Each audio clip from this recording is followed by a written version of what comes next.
मसीह के बाबरकत कुदूस और जलाली नाम में आप सब सुनने वालों की सलामती। पास्टर समरीन इरफान की तरफ से डेली वर्स चैनल पर मैं आपको एक बार फिर खुशामदीद कहती हूँ। आए खुदा के पाक कलाम की तलावत को सुनेंगे। नया अहदनामा मुकद्दस याकूब की किताब में से उसका दूसरा बाब। कलाम खुदा में लिखा है, ऐ मेरे भाइयों, हमारे खुदावंद जुल जलाल यीशु मसीह का ईमान तुम में तरफदारी के साथ ना हो, क्योंकि अगर एक शख्स तो सोने की अंगूठी और उम्दा पोशाक पहने हुए तुम्हारी जमात में आए और एक गरीब आदमी मैले कुचैले कपड़े पहने हुए आए और तुम उस उम्दा पोशाक वाले का लिहाज करके कहो कि तू यहाँ अच्छी जगह बैठ, और उस गरीब शख्स से कहो कि तू वहाँ खड़ा रह, मेरे पाँव की चौकी के पास बैठ, तो क्या तुमने आपस में तरफदारी ना की और बदनीयत मुनसिफ ना बने? ऐ मेरे भाइयों सुनो, क्या खुदा ने इस जहान के गरीबों को ईमान में दौलतमंद और उस बादशाही के वारिस होने के लिए बरगजीदा नहीं किया जिसका उसने अपने मोहब्बत करने वालों से वादा किया है? लेकिन तुमने गरीब आदमी की बेइज्जती की। क्या दौलतमंद तुम पर जुल्म नहीं करते और वही तुम्हें अदालतों में घसीट कर नहीं ले जाते? क्या वो उस बुजुर्ग नाम पर कुफर नहीं बकते जिससे तुम नामजद हो? तो भी अगर तुम इस नविश्ता के मुताबिक कि अपने पड़ोसी से अपनी मानित मोहब्बत रख उस बादशाही शरीयत को पूरा करते हो तो अच्छा करते हो, लेकिन अगर तुम तरफदारी करते हो तो गुनाह करते हो। शरीयत तुमको कसूरवार ठहराती है, क्योंकि जिसने सारी शरीयत पर अमल किया और एक ही बात में खता की वो सब बातों में कसूरवार ठहरा। इसलिए जिसने ये फरमाया कि जिना ना कर, उसी ने ये भी फरमाया कि खून ना कर। बस अगर तूने जिना ना किया मगर खून किया तो भी तू शरीयत का अदूल करने वाला ठहरा।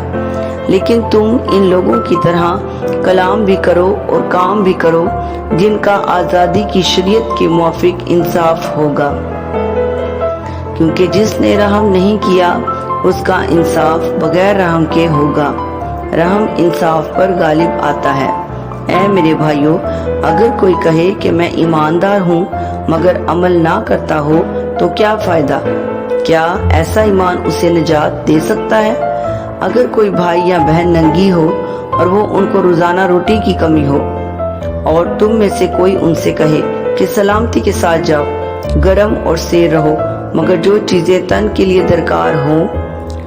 दरकार हैं वो उन्हें ना दे तो क्या फायदा? इसी तरह ईमान भी अगर उसके साथ अमाल ना हो तो अपनी जात से मुर्दा है। बल्कि कोई कह सकता है कि तू तो ईमानदार है और मैं अमल करने वाला हूँ। तू अपना ईमान बगैर अमाल के तो मुझे दिखा और मैं अपना ईमान अमाल से तुझे दिखाऊंगा। तू इस बात पर ईमान रखता है कि खुदा एक ही है, खैर अच्छा करता है। शयातीन भी ईमान रखते और थरथराते हैं। मगर ए निकम्मे आदमी, क्या तू ये भी नहीं जानता कि ईमान बगैर अमाल के बेकार है? जब हमारे बाप अब्राहम ने अपने बेटे इसहाक को कुर्बानगाह पर कुर्बान किया तो क्या वो अमाल से रास्तबाज ना ठहरा? बस तूने देख लिया कि ईमान ने उसके अमाल के साथ मिलकर असर किया और अमाल से ईमान कामिल हुआ, और ये नविश्ता पूरा हुआ कि अब्राहम खुदा पर ईमान लाया और ये उसके लिए रास्तबाजी गिना गया और वो खुदा का दोस्त कहलाया। बस तुमने देख लिया कि इंसान सिर्फ ईमान ही से नहीं बल्कि अमाल से रास्तबाज ठहरता है।